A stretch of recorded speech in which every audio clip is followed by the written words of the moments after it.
Hello, and welcome to Beyond the Budget, the podcast from Legacy Financial Coaching.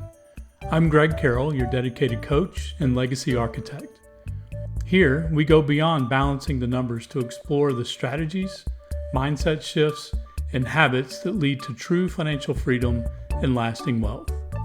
Together, we'll tackle financial stress, unlock more freedom in your finances, and empower you to create a legacy that inspires and impacts generations to come. If you're ready to move beyond just making ends meet and start building a brighter financial future, you're in the right place. Hey there, and welcome to Beyond the Budget, Proverbs edition. Today, we are going to be in Proverbs chapter 23. My name is Greg Carroll, and today we're talking about the quiet killers of progress: indulgence, envy, and unguarded desire. Everybody knows, right? You just don't drift into financial peace. You actually have to walk there. Takes action, takes discipline, discernment, and a heart that truly knows what matters. We're going to start with verses 1 through 3.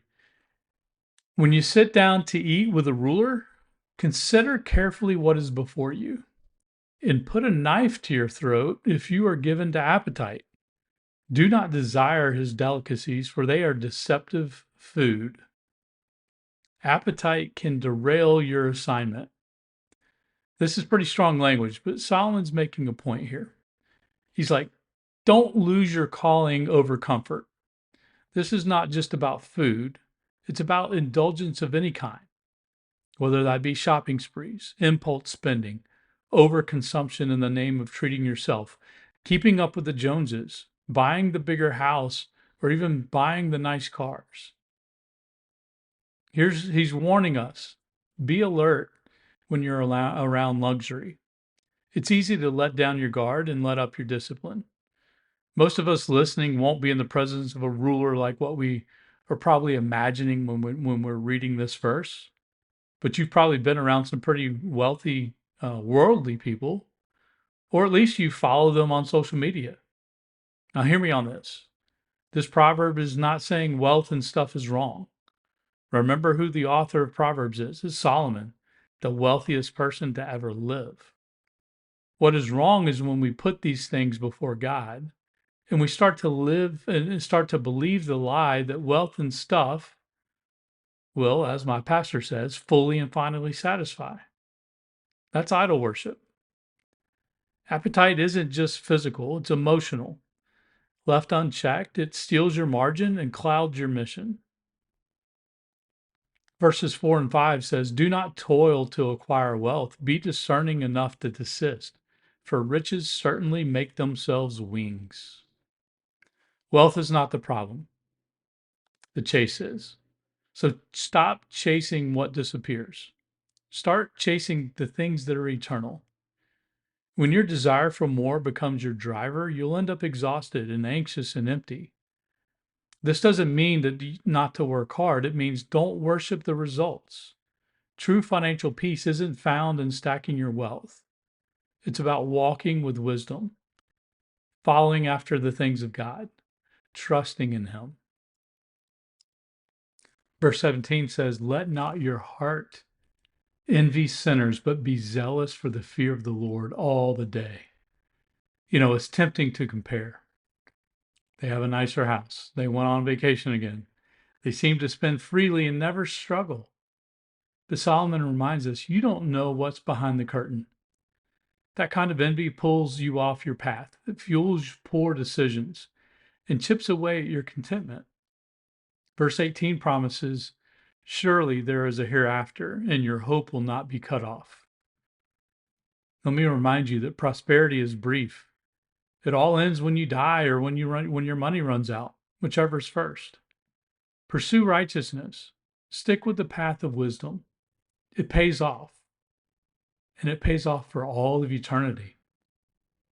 Verse 21 is blunt. The drunkard and the glutton will come to poverty. Indulgence leads to poverty. This isn't about legalism. It's about patterns. Repeated indulgence kills discipline, no matter what the indulgence might be. Undisciplined living leads to poverty, not just financial, but spiritual and emotional too. Solomon is saying the real danger isn't what you consume, it's what begins to consume you. Verses 29 through 35 paint a chilling picture of a life unraveling through addiction and unguarded appetite. I'm not going to read all the verses, but part of it says, "When shall I awake? I must have another drink." Whether it's alcohol, spending, overeating, or digital overload, this chapter screams, watch your intake. Because what you give into today will control your tomorrow.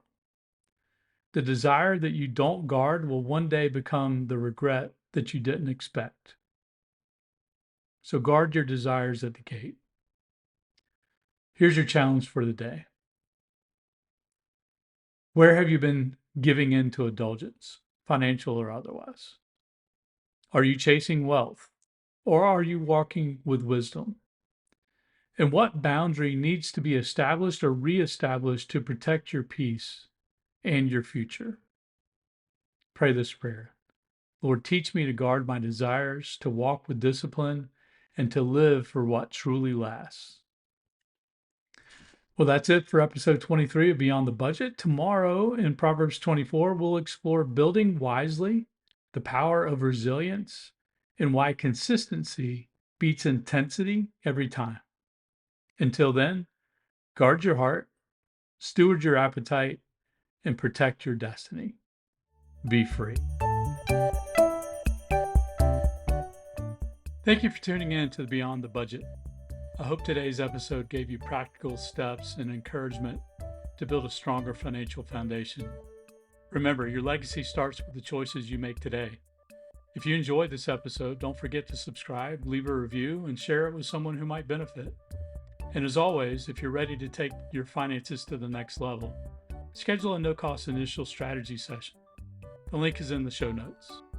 Until next time, stay focused, stay faithful, and let's build a legacy worth leaving.